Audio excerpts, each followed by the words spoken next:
எல்லோருக்கும் வணக்கம். 2 டேஸ் முன்னாடி பக்ரீத் ஸ்பெஷல் மட்டன் பிரியாணி ஒரு ரெசிபி நான் போட்டிருந்தேன். அதுக்கு கோம்போவாட்டு ஆனியன் ரைத்தா, இஞ்சி பச்சடி, ஜாம் எல்லாமே உண்டு. அது ஒரு 15 நிமிஷம் ஒரு பெரிய வீடியோ அப்படின்னு சொல்கிறனால இந்த கோம்போ எல்லாமே தனியாக ஒரு வீடியோவாட்டு நான் ஷேர் பண்ணியிருக்கிறேன். இந்த கோம்போவோட தான் எப்போவுமே எங்கள் அப்பா 1980லேருந்தே அந்த மாதிரி பண்ணுவாங்க. இது இஞ்சி பச்சடி டைஜஷனுக்கும் ரொம்ப நல்லது. டேஸ்ட்டுமே நம்ம இந்த பிரியாணி கூட சாப்பிடும்போது ரொம்ப நல்லாயிருக்கும். இது தக்காளி ஜாம், இதுவுமே நம்ம அந்த பிரியாணி கூட இனிப்பாக லைட்டாக தொட்டு சாப்பிடும்போது நல்லாயிருக்கும். ஆனியன் ரைத்தா எல்லாருக்கும் தெரியும். இதுக்கு பப்படம் வச்சு தான் இந்த பிரியாணி சாப்பிட்றது. நான் சின்ன வயசாக இருக்கும்போது அவங்க இதெல்லாம் செய்யும் போது பக்கத்துலேருந்து நான் பார்த்துட்டே இருப்பேன். இந்த பிரியாணி எப்போவுமே எனக்கு ஒரு டச்சிங்கான ஒரு பிரியாணியாட்டு இருக்கும். இதில் ஒரே ஒரு டேபிள் ஸ்பூன் யூஸ் பண்ணி தான் இந்த பிரியாணி பண்ணுவாங்க. மட்டன் வேக வைக்கக்கூட எண்ணெயே சேர்க்க மாட்டாங்க. இந்த பிரியாணி பிசுபிசுப்புனே இருக்காது, அது பிசுபிசுன்னு இருக்காது. அது மட்டும் கிடையாது, திகட்டவும் செய்யாது.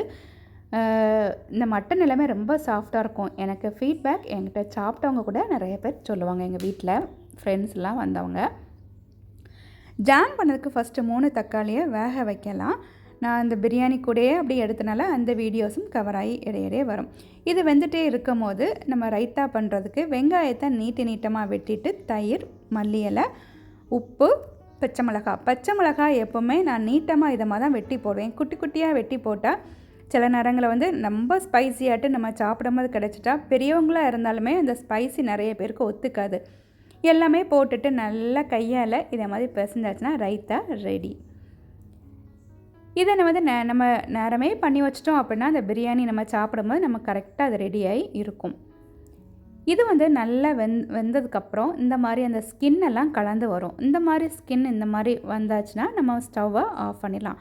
எல்லா தக்காளியிலையுமே இதே மாதிரி பார்க்கணும். இந்த மாதிரி கலந்து வந்தாச்சுன்னா நம்ம இதை ஆஃப் பண்ணிடலாம். ஆஃப் பண்ணிட்டு தண்ணியெல்லாம் வடிச்சிட்டு இதை கொஞ்சம் நேரம் ஆற வைக்கலாம். ஆறுனதுக்கு அப்புறமாட்டு இந்த தோலை ஃபுல்லாக நம்ம இந்த மாதிரி உரித்து எடுத்துடலாம்.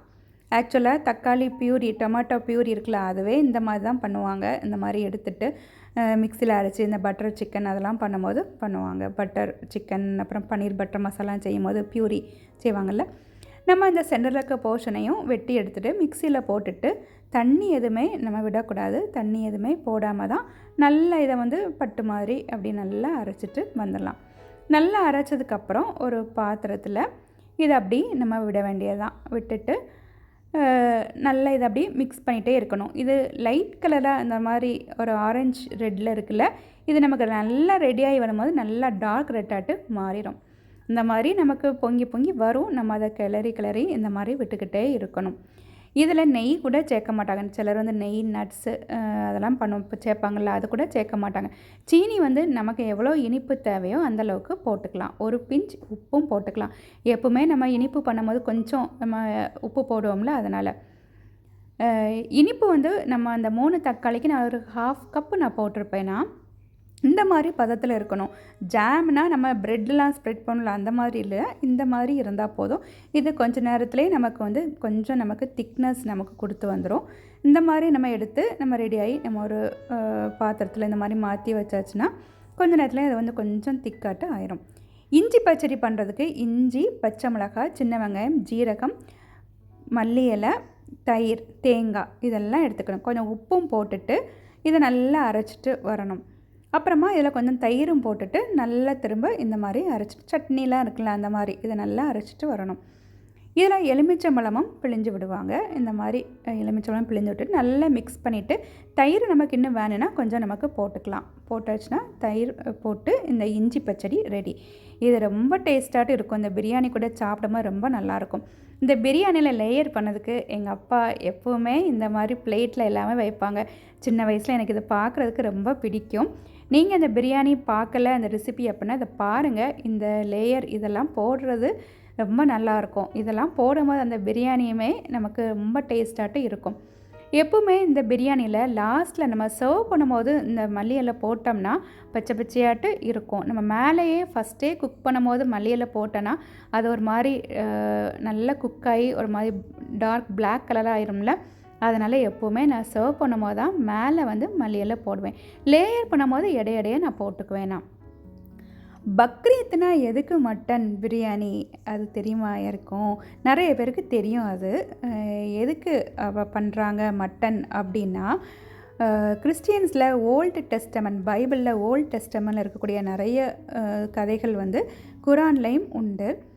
பழைய காலத்தில் வந்து அந்த ஓல்டு டெஸ்டமெண்ட்டில் ஆப்ரஹாம் அப்படின்னு சொல்லுவாங்க. அதே இது அவங்க முஸ்லீம்ஸ் வந்து குரானில் இப்ராஹிம் அப்படின்னு சொல்லுவாங்க. அவங்களுக்கு ரொம்ப வருஷமாக குழந்தைங்க இல்லாமல் இருந்திருக்குது.